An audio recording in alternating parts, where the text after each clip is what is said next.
নমস্কার বন্ধুরা, আজকের ভিডিওতে আপনাদেরকে বাস্তু সম্পর্কে একটি টোটকার কথা জানাবো, যেটি খুবই সহজ সরল এবং আপনারা প্রত্যেকেই করতে পারবেন এবং এর ফলাফল অনুযায়ী আপনাদের যে ভাগ্য সেটাকে আপনারা ভালো করতে পারবেন, অর্থাৎ সৌভাগ্যকে নিজের দিকে আকর্ষণ করতে পারবেন। অর্থাৎ যাদের ভাগ্য ভালো নয় তারা তাদের ভাগ্যকে ভালো করতে পারবেন। মা লক্ষ্মীর কৃপা সরাসরি আপনাদের বাড়িতে পেয়ে যাবেন। তাই বন্ধুরা, কিভাবে করবেন সেই সমস্ত কিছু জানার জন্য এই ভিডিওটি শুরু থেকে শেষ অবধি দেখতে থাকুন।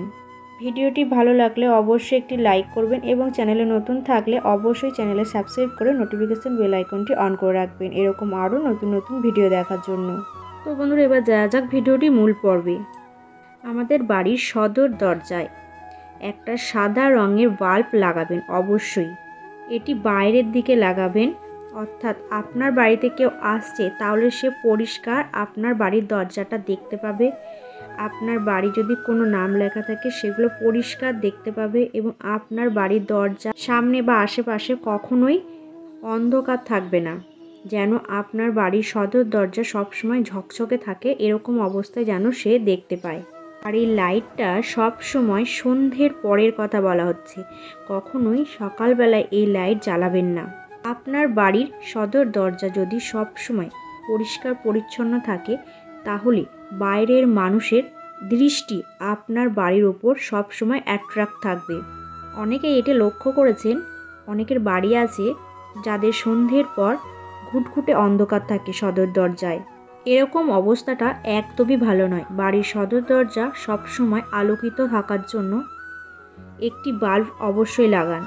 আপনার বাড়িতে যে শুভ শক্তিটা প্রবেশ করবে সেটা কোথা দিয়ে প্রবেশ করবে সেটা কি কখনো আপনারা ভেবেছেন? বাড়ির মধ্যে কি থাকে, একটা ঘরে কিছু জানালা থাকে, কিছু দরজা থাকে, কিন্তু আপনার বাড়িতে কোনো জিনিস কিনে নিয়ে ঢুকছেন বা কোনো আত্মীয় স্বজন বা কোনো বন্ধু বান্ধব প্রতিবেশী আসছে, কোথা থেকে বাড়িতে ঢুকছে? ওই মেন দরজা দিয়ে। অর্থাৎ আপনার বাড়িতে সমস্ত কিছুই মেন দরজা দিয়ে ঘরের মধ্যে ঢোকে। তো আপনি আপনার বাড়িতে যদি সৌভাগ্যকে বাড়াতে চান তাহলে আপনার দরজায় নজর দিতে হবে। দরজা যদি সবসময় অন্ধকারে ভরে থাকে, নোংরা থাকে, তাহলে আপনার বাড়িতে শুভ শক্তি কখনোই প্রবেশ করবে না। অর্থাৎ বাড়ির সদর দরজা থাকবে সবসময় আলোকিত এবং পরিষ্কার পরিচ্ছন্ন।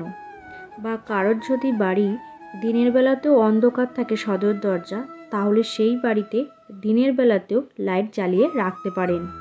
যে বাড়ি সব সময় অন্ধকারচ্ছন্ন থাকে সেই বাড়িতে নেগেটিভ এনার্জির বেশি সঞ্চার হয়। আপনার বাড়ির সদর দরজায় ওম অথবা স্বস্তিক এই দুটি চিহ্ন আপনারা আঁকতে পারেন।